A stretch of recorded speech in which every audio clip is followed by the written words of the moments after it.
పొద్దుగాలనే మా దోస్తు ఫోన్ చేసింది. ఆన్లైన్ నుండి సుత వాట్సాప్ చూస్తలేవేందే అన్నిట్టబట్టే. హాగో నీ కథ మంచిగానే ఉన్నది, ఎవరేం మెసేజ్ పంపుతారా అని ఊకే ఫోన్ ఒత్తుకుంటా కూసోవాలి నానే అని నేను చూపిన. అయితే మాయ గాని నా పెళ్లి పత్రిక పంపిన, ఇంటోళ్ళందరు రాండ్రి అన్నది. ఇంకో దోస్త్ అయితే ఫోన్ కూడా చేయలే, ఉత్తగానే కార్డు వాట్సాప్ లో పంపింది, పలానా తారీఖు నాడు తప్పకుండా రావాలని.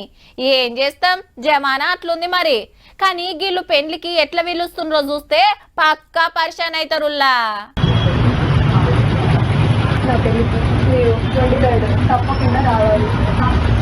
పెండ్లి కారట్ కాదు, పెద్ద ఒయ్యే కొట్టించిండ్రు.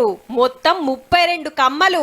లెక్కకైతే పెండ్లెప్పుడు ఏ టైంకు పిల్లగాని పేర్లు ఇంటోళ్ళు ఫంక్షన్ హాల్ పేరు రాపిస్తారు. కానీ పెండ్లంటేంది, ఎట్లా చేస్తారు, ఏమేం కార్యాలుంటాయి, సూపుల కాంచి పుస్తగట్టేదాకా 7 అడుగుల కాంచి అప్పగింతల దాకా ఇట్లా పతొక్కటి పెట్టిండ్రు కారట్లనే.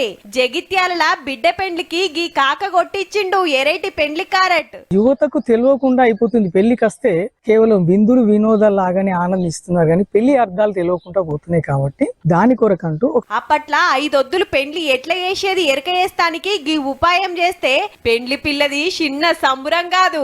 పెద్దవాళ్ళైనా ఎవరింట్లో ఉండట్లేదు, సో వాళ్ళు మర్చిపోతున్నారు, మేము మర్చిపోతున్నాము. అది అందరికీ గుర్తు చేయాలని ఇది తీసుకురావడం జరిగింది. ఎంత ఖర్చు అయిందో గాని కార్డు ఇయ్యంగానే తారీఖు చూసి శిలుకొయ్యకు తగలేయకుండా మంచి కమత చేసిండ్రు. ఈ ముచ్చట ఇట్లుంటే గీ పెండ్లి కొడుకు చూడుర్రి, అచ్చం సినిమాల హీరో లెక్కనే బైకుల మీద చుట్టూ బౌన్సర్లను వేసుకొని మండపానికి పోతున్నాడు.